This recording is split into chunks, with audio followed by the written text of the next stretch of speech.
आता आपण हे पीठ मळून घेतो आहोत. पाणी देऊ, थोडंसं तेल घाल. तेल लागेल. अच्छा,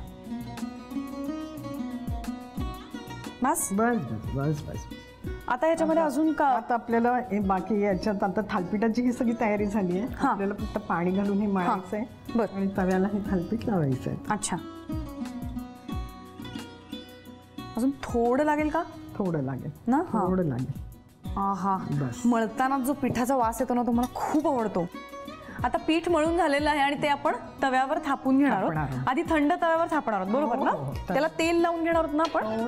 तव्याला तेल लावायचंय. अजून थोडं तव्यावर तेल असं लावून घेऊन त्याच्यावरती मळलेलं पीठ आपण थापतो आहोत. थंड तव्यावर हे थापून घेतलेलं थालपीठ. गॅस लावूया. हा, झालं. बारीक असू दे का मीडियम? मीडियम. तेल थोडंसं त्याच्यात घालायचं आहे आपल्याला. बरं, मधल्या तेल मी टाकलेलं आहे आणि आता हे झाकायचं आहे का? हो. बरं, आता आपण आधी हे थालीपीठ तयार करून घेऊयात आणि मग पुढच्या कृतीकडे वळूयात. तर आता थालीपीठ तयार झालेलं आहे, आपण ते उलटायचं आहे. करेक्ट? वा, मस्त खमंग असा वास सुटलेला आहे. ह्याच्यावरती टमाटो. हो, याच्यावर. ओके, मग सॉस. हो, आता थालीपीठाचा भाग झालेला, आता पिझ्झाचा भाग सुरू झालेला आहे. या सॉसमध्ये आपण लसूण, तिखट, मीठ, अच्छा, आणि साखर असं सगळं घातलेलं आहे. बरं, टमाटो आपण उकडून घेतलेले आहेत त्याच्यासाठी आधी. बरं, आणि हे सगळं फक्त मिक्सरमधनं फिरवलंय मग.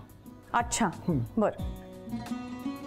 आता गाजराचे. हा, मस्त मस्त रंगीत रंगीत छान दिसायला लागलाय ते. तो दिसायलाही फार सुंदर आहे. म्हणजे असं म्हणतात ना की पूर्णांना हे रंगीत असतं, म्हणजे अनेक रंग ताटात असायला पाहिजेत. खावंसं वाटतं. हा, तर ते अनेक रंग खरोखर. हे देऊ? हो. हा, चीज किसून घालायचंय भरपूर. आणि ते पण भरपूर. ओके, वा.